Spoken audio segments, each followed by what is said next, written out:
Hello, what's up, guys? In today's video, I will be discussing Mr. Nyesom Wike, the FCT minister, and the trending video of him on official duty to receive the Indian delegation recently.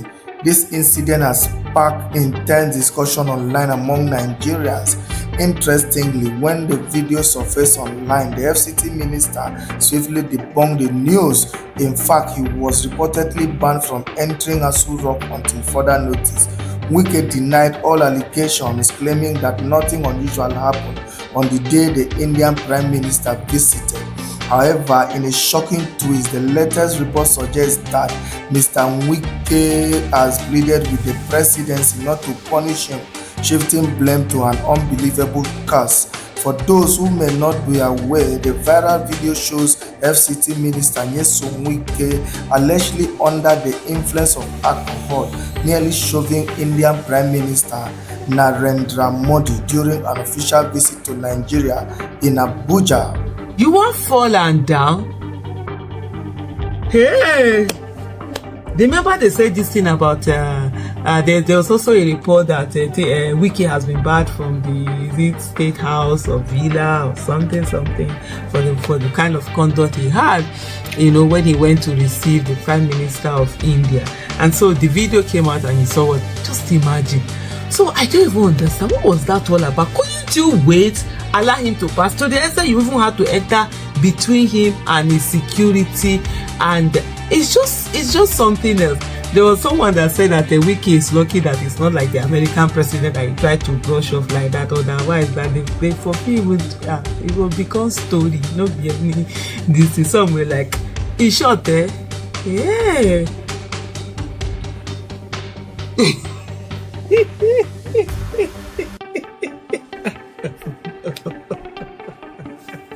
I don't even know what to think of this because, man, this video is just something. What was it? What is it that he was? Even see the work that he's working. What is it that he was hurrying to? And first of all, the way he bowed to him.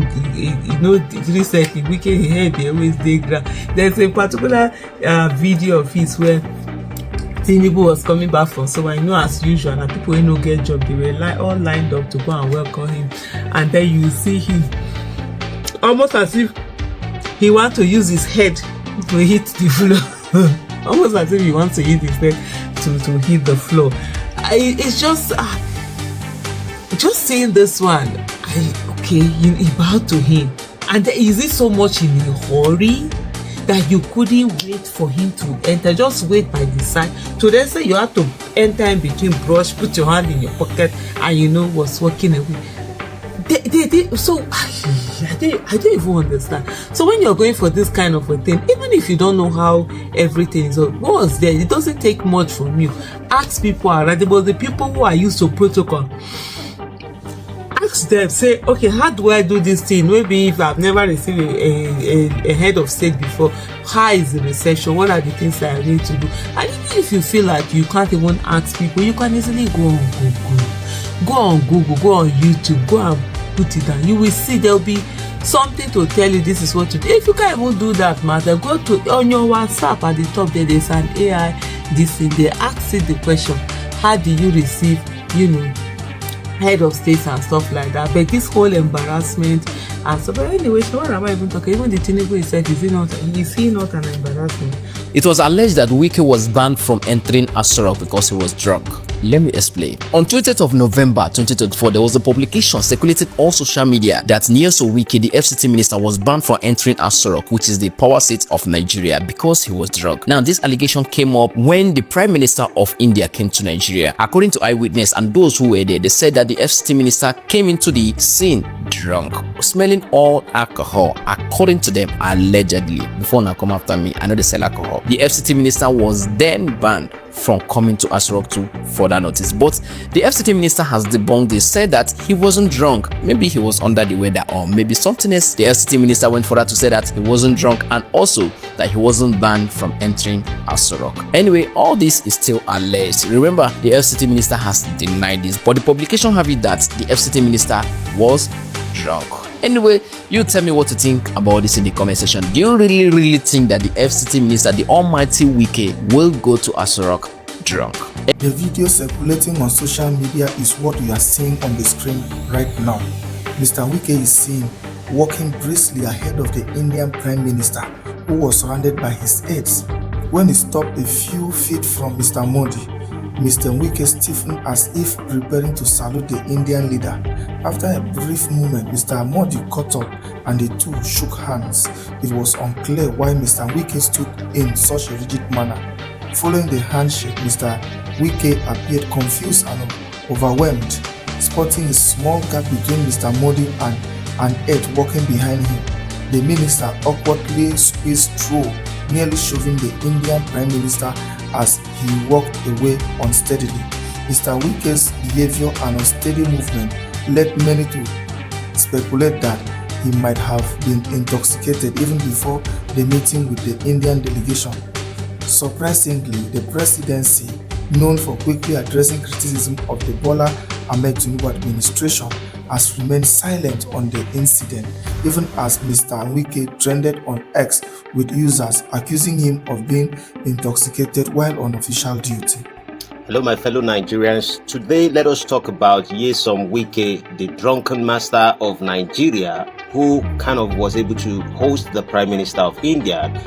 This guy just messed up everything. Now, I want to talk to my fellow Nigerians for us to think about these actions of Nyesom Wike. And I want to ask a question. Have we kind of imagined the shame of seeing a national pride crumble before the eyes of a visiting Prime Minister, which is the Prime Minister of India? Now, let us picture this. That the Minister of Abuja, Nyesom Wike, that was tasked with hosting the Prime Minister of India, one of the world's most respected leaders, arrives at the meeting, and I don't know, not as dignified statesman, but as what Nyesom Wike did was, he was intoxicated and unable to even control himself. For me, I think this isn't just an embarrassment for the minister, but it's an insult to every Nigeria. And the question will be, how did we get here? Now, I think there is a price for negligence in leadership. And for me, in a way, I think that this incident highlights something we cannot ignore, because the damage caused when personal vices like alcohol addiction overshadow the responsibility of leadership. The consequences go far beyond the room where it actually happened, between the Prime Minister, between the environment where the Prime Minister of India meets with Nyesom Wike. And I believe it's tarnished our image on the global stage. How do we expect other nations to take us seriously when our leaders cannot even control themselves in diplomatic spaces? I believe this kind of can affect or give us what we call loss of opportunities. And we ask ourselves, how many international partnerships could be at risk because of the action of Nyesom Wike? If the Prime Minister of India felt unsafe, how many others will hesitate to engage with us in the future? Secondly, I think there might be what we call the trust deficit, which is the behavior will shake public confidence. How can citizens trust a leader who cannot even lead himself? And the dangerous side of it is, if drunkenness is kind of overlooked, what next? What next kind of corruption, or we call it corruption or nepotism, is a slippery slope that would erode Nigeria's governance. Yeah. And then some of the questions I also was thinking about was, should Nyesom Wike remain in power? Because this raises critical questions. Should he be allowed to continue as minister if this behavior cannot be corrected? Should his power be reduced or responsibilities be reassigned? Leadership demands more or less a lot of discipline, and without it, the price we pay is going to be too high.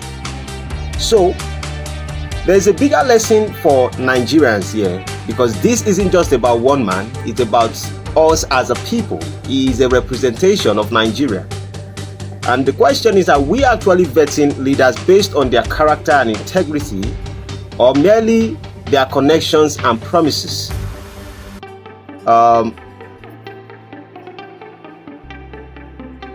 This kind of make me think, is this how we make choices in every election? Every appointment must be an opportunity to reflect on who we trust with powers. And the conflict, I want to quickly take a moment to address the conflict where I saw Deji Adeyanju with Nyesom Wike, and also there was a fact of I saw Very Dark Man praising Nyesom Wike, and I had a little bit of thought. I will come back to the story of Wike. It is interesting that the controversy doesn't end here. Very Dark Man was seen praising Nyesom Wike for fixing roads in Abuja, while Deji Adeyanju, his closer ally, has openly criticized the same man for his misconduct, that Nyesom Wike, about his character and demolishing buildings, and what statement they had. I think that was last week. And the question is, what does this mean for the partnership between Deji Adeyanju and Very Dark Man? Perhaps, I hope, can they maturely handle this difference if perhaps Deji sees it like, oh, why is Very Dark Man saying this? There might be nothing there. Deji might not see it from that angle, but I was like, if I am condemning someone and you are praising that person, there might be a chance that we might have misunderstanding, except both of them are matured enough. And I just have to call this out. So in the future, both of them needs to be careful. And the difference is, can they maturely handle this difference, or could this plant seeds of discord? And Nigerians, we are kind of watching. I hope it's not going to lead to anything wrong. So back to the story of Nyesom Wike, or to the situations of Nyesom Wike. I think, fellow citizens, we need to also understand that drunkenness isn't just a private vice, and we have to hold our people in public office responsible, because it is a national liability. Nyesom Wike's action aren't just his shame; they are ours. They are our own shame, because this isn't about Hako all alone. It's about accountability, respect, and the future of our country. And I think we deserve better. So I will leave you with these questions. Are we holding our leaders to high standard enough? Can we afford to keep silent when they fail us in a very big way? And most importantly, how do we ensure that leadership positions are filled by people who value the dignity of Nigeria above all else? I want to know what your thoughts are on the story of Nyesom Wike, on the actions of Nyesom Wike that has to do with the Prime Minister of India. And do we think that it doesn't mean anything, regardless of the fact that we are aware that should it be the president has banned Nyesom Wike from coming to the Aso Rock? I think there should be more actions that should be taken against Nyesom Wike for such a poor act. With that being said, let me hear your thoughts on it. So guys, following the incident, Nyesom Wike has appealed to the presidency to refrain from taking disciplinary action against him. This comes after a video surfaced online appearing to show him shoving the Indian Prime Minister during a recent state visit to Nigeria. The FCT minister attributed his apparent misconduct towards Narendra Modi at the State House to a persistent battle with diarrhea, which he claimed has been ongoing for several weeks. This explanation was shared with People's Gazette by officials within the presidency. Although reports suggest he has been banned from Aso Rock till further notice, many Nigerians believe this is not enough and are calling for stricter action against Nyesom Wike. Today, Nigerians, let us address the elephant in the room. Nyesom Wike, the master of the drunkards. Now, for us to be able to approach the case of Nyesom Wike on the disgrace he has brought to Nigeria, we need to speak to the president of Bola Ahmed Tinubu. And so I have a message for the president Bola Ahmed Tinubu to consider removing Nyesom Wike from the Minister of Abuja. Why is the Minister of Abuja, Nyesom Wike, still in office? And honestly, Mr. President Bola Ahmed Tinubu, we all need answers. This conversation is not about casting blame, it's about seeking accountability because Nigerians are watching. And the Minister of Abuja, Nyesom Wike, has become, as they say in the street, an embarrassment in the society. The controversies surrounding his habits, particularly his alleged drunkenness and questionable decisions, have reached boiling point. Even on the recent case that happened with the Prime Minister of India, which have been overshadowed. And now we face the idea of being ridiculed. I think, Mr. President, this is no longer just a matter of leadership, it is a matter of national dignity.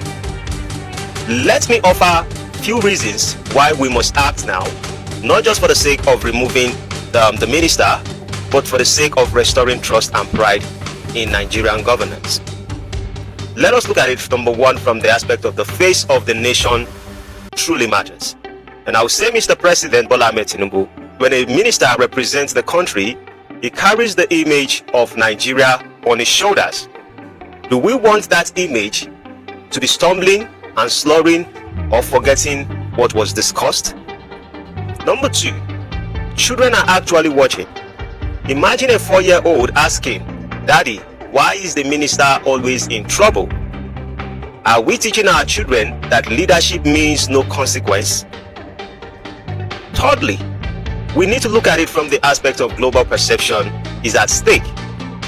The recent controversy with India has left Nigeria looking unserious.